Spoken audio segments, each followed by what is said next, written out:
What is psychology? Well, one of the most common questions asked by students new to the study of psychology is, what is psychology?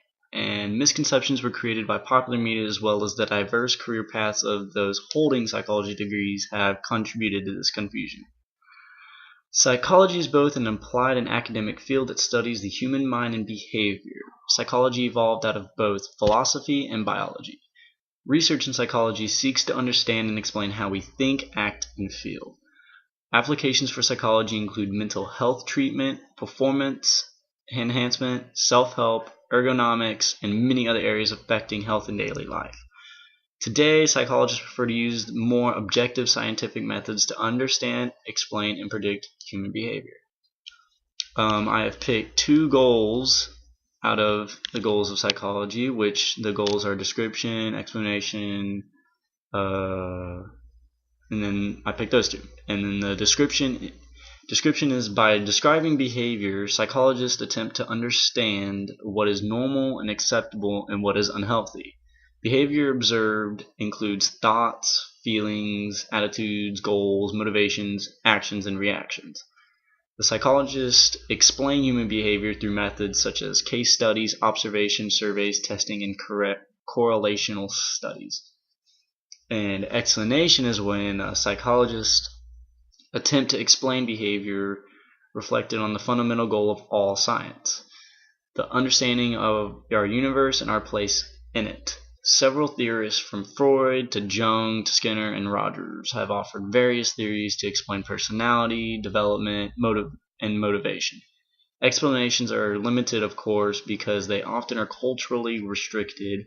That is, one explanation might not explain similar behavior in another culture or society, and explanation is often determined through the qualitative and quantitative observation, including experimentation.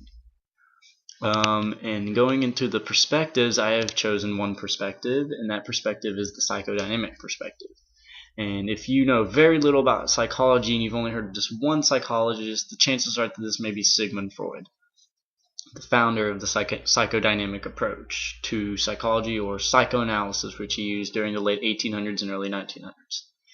In deliberate contrast to behavioral psychology, the psychodynamic ignores the trappings of science and instead focuses on trying to get inside the head of individuals in order to make sense of their relationships, experiences, and how they see the world. The psychodynamic approach includes all of the theories in psychology that see human functioning based on the interaction of drives and forces within the person, particularly the unconscious mind and between the different structures of the personality. Let's see. Freud's psychoanalysis was the original psychodynamic theory, but the psychodynamic approach as a whole includes all theories that are based on his ideas. The words psychodynamic and psychoanalytic are often confused. Remember that Freud's theories were psychoanalytic, whereas the term psychodynamic refers to both his theories and those of his followers. Freud's psychoanalysis is both a theory and a therapy. Sigmund Freud developed a collection of these theories which formed a base on the psychodynamic approach to psychology. His theories were clinically derived based on what his patients told him during therapy. The psychodynamic therapist would usually be treating the patient for depression or anxiety-related disorders. If Freud were representing your layperson's idea of psychology, then you probably have an image of a patient lying on a couch explaining to the therapist their most deepest and darkest secrets, which that way they can get a grasp on, their inner thoughts and whatnot, and then they try to get a grasp on your behavior. And the behavior is motivated by two instinctual drives, the ID, which is the eros, and the thanatos. And the eros is based off of the sex drive and your life instinct, whereas the thanatos is the aggressive drive and your death instinct. Both these drives derive from the ID, and the ID is the impulsive and unconscious part of our psyche, which responds directly and immediately to the instincts.